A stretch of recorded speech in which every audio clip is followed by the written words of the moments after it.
L'impensable vient peut-être de se produire. Les États-Unis auraient franchi un point de non-retour. Si vous pensiez que le découplage entre l'Amérique et la Chine allait s'inverser, il est temps de revoir votre position. Depuis 3 ans, Washington tape sans relâche sur Pékin. Après les sanctions de Biden sur les semi-conducteurs, destinées à freiner l'essor technologique chinois, et les 2 vagues de surtaxes de 10% imposées par Trump sur les importations chinoises. Ce qui vient de se passer est encore au-dessus. Cette fois, c'est une véritable ligne rouge qui vient d'être franchie. Un tribunal américain a déclaré la Chine responsable de la pandémie de 2020 et lui a infligé une amende colossale de 24 milliards de dollars. Non, ce n'est pas une blague. Cette décision a été prise par le procureur général du Missouri et désormais, les actifs chinois sont en danger. Cette vidéo ne vise pas à débattre de la légitimité de ce jugement, mais à en analyser les conséquences. Car si les États-Unis commencent à saisir les avoirs chinois, l'impact pourrait être dévastateur. Cela rappelle inévitablement le gel, puis la confiscation des réserves de la Banque centrale russe par le G7, un événement qui a accéléré le virage vers un monde multipolaire et intensifié la liquidation des actifs libellés en dollars. D'ailleurs, le sénateur du Missouri, Eric Schmitt, jubile. Il réclame la confiscation des biens chinois situés sur le sol américain. Et cette décision, jugée absurde par Pékin, pourrait avoir des répercussions bien au-delà des frontières du Missouri. Car comme l'histoire l'a montré, posséder des actifs aux États-Unis ne garantit en rien leur sécurité.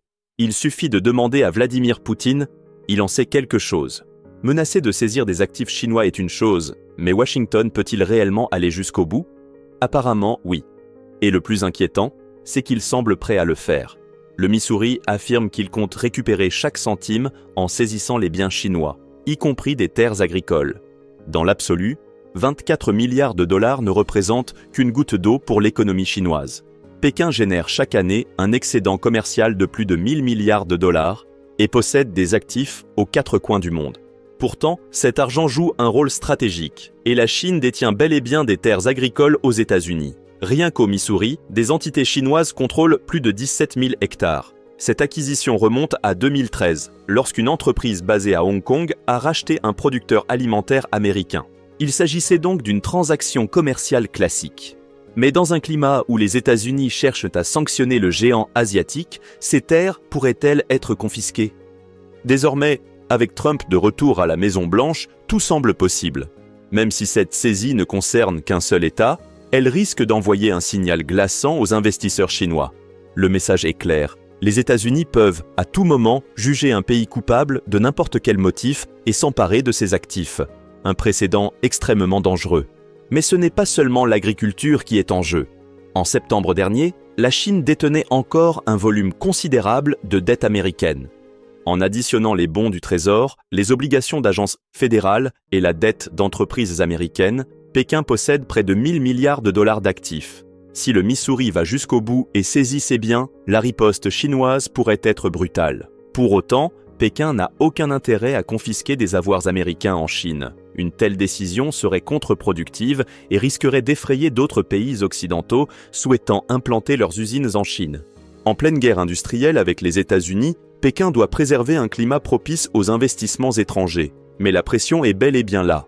Dans de nombreux secteurs, les entreprises chinoises basées aux États-Unis subissent déjà de fortes restrictions. Par exemple, le fabricant chinois de semi-conducteurs USI pourrait bientôt être interdit de répondre aux appels d'offres du gouvernement américain. Le processus de découplage s'accélère et la sécurité nationale devient un levier de plus en plus utilisé pour exclure la Chine. Petit à petit, les investissements chinois aux États-Unis se tarissent et les entreprises déjà implantées se retrouvent poussées vers la sortie. Pékin en tire une conclusion simple, conserver des actifs américains n'a plus aucun intérêt. C'est pourquoi la Chine continue de vendre progressivement ses bons du Trésor américain. Garder ses obligations, c'est financer sa propre mise à l'écart économique. À la place, Pékin privilégie un actif bien plus sûr, le précieux métal jaune. L'or est devenu l'un des piliers stratégiques de la Chine face aux tensions économiques avec les États-Unis. Depuis la confiscation des réserves russes par le G7, Pékin a massivement accéléré ses achats de métaux précieux. Officiellement, la Banque populaire de Chine a multiplié ses réserves d'or par près de 400. Mais ce n'est que la partie visible de l'iceberg. En réalité, la Chine pourrait en accumuler bien plus en toute discrétion. Cette tendance est d'autant plus frappante que la part de l'or dans les réserves de change chinoises a doublé, passant de 3% à 6%. Dans le même temps, Pékin continue de réduire ses avoirs en bons du Trésor américain. Chaque obligation vendue est convertie en or, renforçant ainsi les réserves du pays, tout en limitant son exposition aux décisions arbitraires de Washington. L'essentiel, c'est que la demande chinoise en or ne dépend plus du prix. Pékin ne cherche pas à spéculer, mais à sécuriser son avenir financier. Même avec un cours dépassant les 2900 $ en février, la Banque centrale chinoise a continué ses achats massifs. Mais pourquoi un tel acharnement? Il y a plusieurs hypothèses. Certains analystes estiment que la Chine cherche à devancer un éventuel mouvement de réévaluation de l'or par le Trésor américain. D'autres pensent que Pékin prépare une transformation en profondeur de son propre système financier. Mais l'explication la plus simple est aussi la plus logique. Pour la Chine, l'or est un rempart contre une éventuelle saisie de ses actifs en dollars. Prenons un exemple concret. Si la Russie avait pu anticiper la confiscation de ses réserves en février 2022, elle aurait sans doute converti une plus grande partie de ses avoirs en or bien avant. Pékin, lui, ne veut pas prendre ce risque. Ce choix est d'autant plus significatif que la confiscation des avoirs russes a déclenché une véritable ruée vers l'or parmi les banques centrales. Avant cette décision, les achats d'or sur le marché de Londres restaient limités, ne dépassant pas les 20 tonnes par mois. Mais dès que la Russie s'est fait geler ses réserves, la demande a explosé pour atteindre 84 tonnes par mois, soit une multiplication par 4. Si les États-Unis allaient jusqu'à saisir des actifs chinois, l'effet serait encore plus radical. La Russie représente une puissance économique de premier plan, mais elle reste loin derrière la Chine en termes d'industrie et d'influence financière. Un tel scénario enverrait un signal de panique à l'échelle mondiale. Plus aucun pays ne serait à l'abri d'une confiscation de ses avoirs en dollars. Et c'est là que réside le plus grand danger pour le système financier occidental. Car si la Chine venait à voir ses actifs gelés ou saisis, la réaction ne se limiterait pas aux seules mesures de rétorsion de Pékin. C'est l'ensemble des investisseurs internationaux qui remettraient en question la fiabilité du dollar et la sécurité des placements aux États-Unis. Mais la Chine n'est pas restée passive face à cette menace. Dès le 10 mars, elle a lancé sa propre offensive contre l'économie américaine. Elle a imposé une série de nouvelles taxes sur les exportations agricoles américaines. Contrairement aux États-Unis, qui appliquent souvent des sanctions de manière généralisée, Pékin sait précisément où frapper pour maximiser l'impact tout en minimisant les effets négatifs sur son propre marché.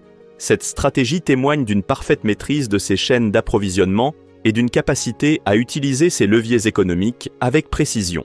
L'arme choisie cette fois-ci est redoutable. La Chine mise sur l'alimentation comme outil de pression économique. Loin d'être une réaction impulsive, cette décision s'inscrit dans une stratégie bien plus large. Pékin a renforcé son objectif de production agricole nationale et augmenté ses budgets pour constituer des stocks stratégiques. Autrement dit, la Chine se prépare à une rupture prolongée avec les importations américaines en sécurisant son approvisionnement alimentaire. Pourquoi cette confiance dans son autonomie alimentaire? Parce que Pékin dispose d'alternatives solides. Contrairement aux États-Unis, qui ont des circuits d'approvisionnement parfois rigides, la Chine entretient des liens étroits avec l'Amérique latine, un véritable grenier mondial. Prenons l'exemple du soja. Depuis 2020, les importations chinoises en provenance du Brésil ont explosé, dépassant les 10 millions de tonnes par mois lors des périodes de pointe. Dans le même temps, la demande pour le soja américain a chuté de manière drastique. Et depuis 2024, la tendance est si marquée qu'un retour en arrière semble désormais impossible. Même si, sur le papier, les prix des céréales américaines devenaient plus compétitifs, Pékin n'a aucun intérêt à revenir vers les États-Unis. La Chine a la capacité financière de payer plus cher les produits brésiliens plutôt que d'aider Washington à maintenir son excédent agricole. Dans cette première vague de sanctions, Pékin a imposé jusqu'à 15% de taxes supplémentaires sur plusieurs catégories de produits agricoles américains. Céréales, viande, coton et même certains fruits et légumes. Le soja, pierre angulaire des exportations américaines vers la Chine, est particulièrement touché avec des sanctions qui pourraient impacter un marché de près de 13 milliards de dollars. Le bœuf, le porc et les produits de la mer, eux aussi fortement exportés vers la Chine, subissent des hausses tarifaires qui menacent plusieurs milliards de dollars de revenus.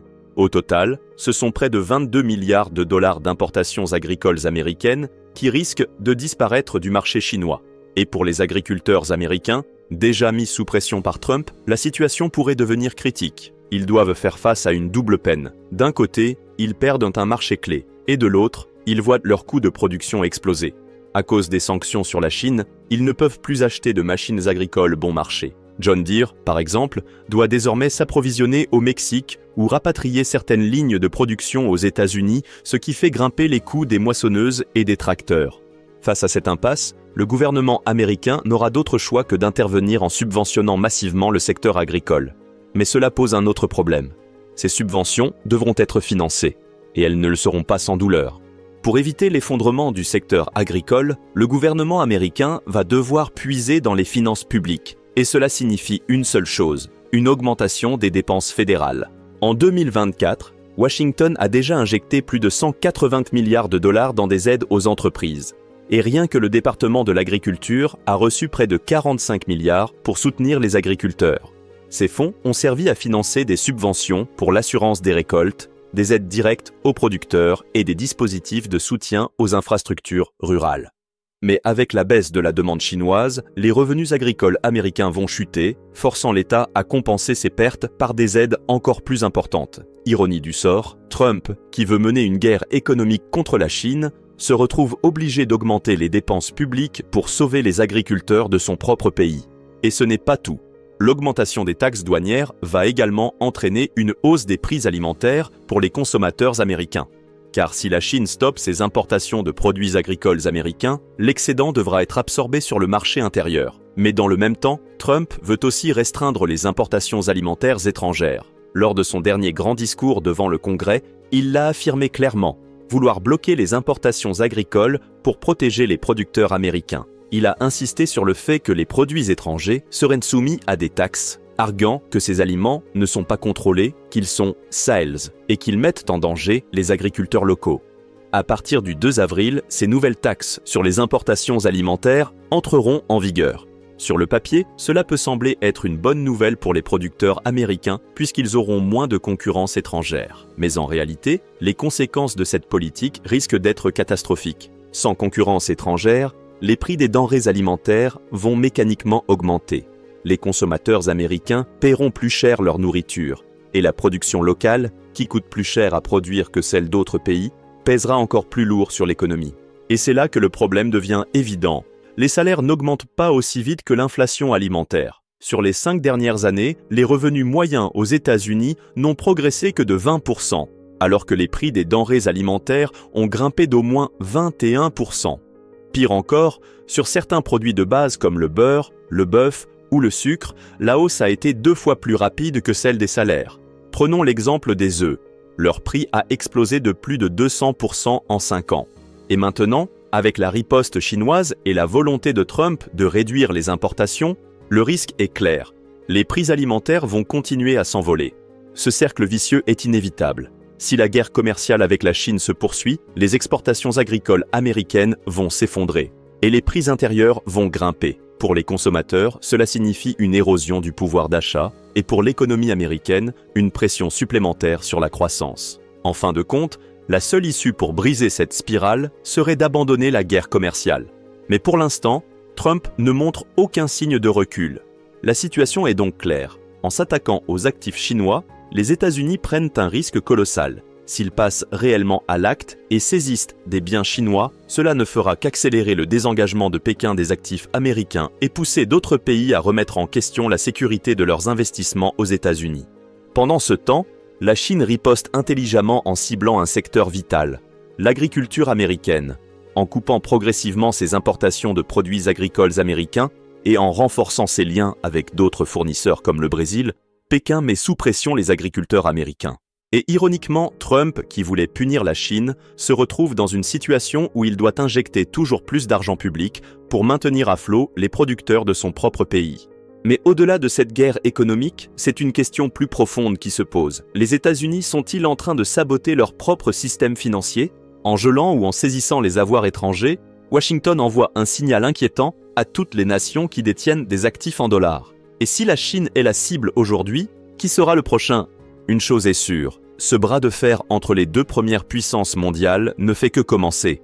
La question n'est plus de savoir si le découplage entre la Chine et les États-Unis va s'inverser, mais plutôt jusqu'où il ira et quelles seront les véritables conséquences pour l'économie mondiale. Et maintenant, c'est à vous de réagir. Pensez-vous que les États-Unis vont réellement saisir les actifs chinois? Et si c'est le cas, quelles seront les conséquences pour l'économie américaine et mondiale? Dites-moi ce que vous en pensez dans les commentaires. Et bien sûr, si vous avez apprécié cette analyse, n'oubliez pas de liker la vidéo et de vous abonner pour ne rien manquer des prochaines analyses sur ces tensions économiques explosives.